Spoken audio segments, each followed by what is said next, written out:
Hey, what's up DIYers, Mike Boards with the Mike Boards channel. Thank you for watching. In the event that your furnace is not lighting and heating your house, it might be your igniter. In this video, we're going to show you how to properly and safely test your igniter. Let's get started. All right, DIYers, check this out. In front of us is an old igniter, but it still works.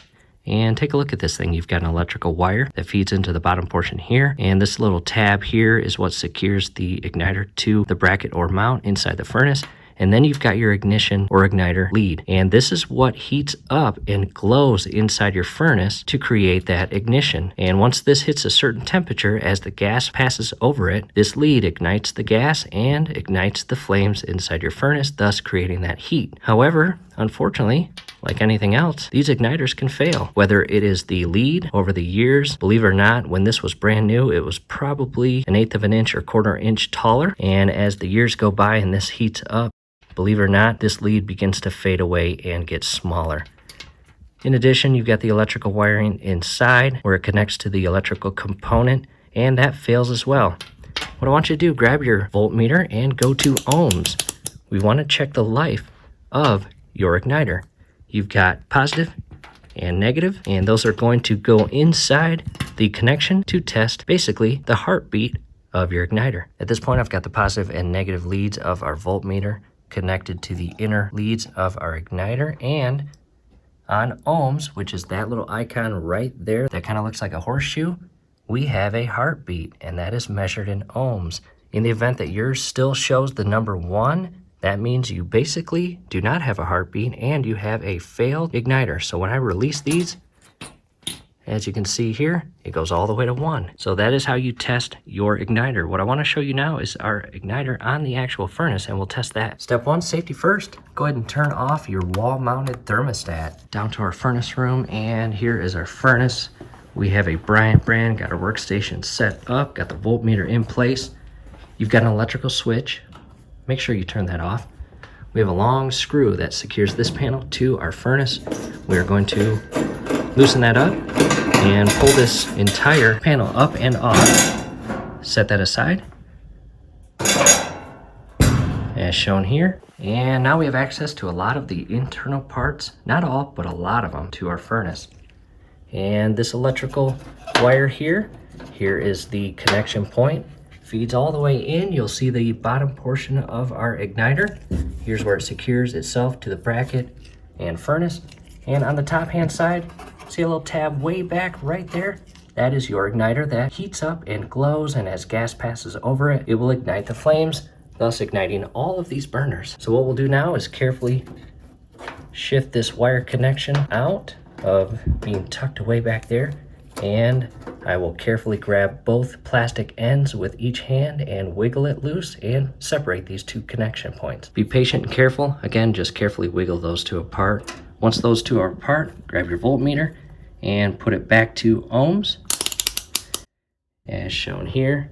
And I'm using the 200, and we'll grab our leads and align them inside our connection point here. Making progress. Connection points are touching the inner leads of the igniter connection. And to the voltmeter, you will see it has a heartbeat, and it is showing an ohms readout. And that tells us our current igniter is still good. In the event that yours shows this, once I release those, it should go to 1. In the event that you showed just a 1, as we just talked about, your igniter has completely failed, and there is no ohms readout nor a heartbeat, so that will have to be replaced. And for your convenience, we have a step-by-step video on how to replace your old faulty and no longer working igniter with a brand new igniter. And that video link is scrolling above. Definitely check it out. From here, what I'll do is just reconnect this, put everything back together, and get the heat back up and running. I'll turn this switch on first. I'll go back upstairs, turn the switch back to heat on the wall-mounted thermostat, and I want to show you what goes on in the proper sequence as the blower turns on, the inducer turns on, the fan starts spinning, gas is introduced as your igniter heats up. Back to the wall-mounted thermostat, go ahead and turn it back on to heat. Let's go back downstairs. All right, DIYers, back down in the furnace room. We're just patiently waiting for the furnace to turn on, and I just heard something. Blower should turn on, and it is. On average, it goes through a 30 to 60, sometimes just a little bit longer test phase. And the next thing that's going to happen, your inducer motor will kick on and your fan will start spinning. After that, your igniter should begin heating up. So we're just patiently waiting for the inducer to turn on. While you're waiting, verify your gas valve is on, as well as the valve to your gas line that feeds gas into the system is in line with the pipe, meaning on.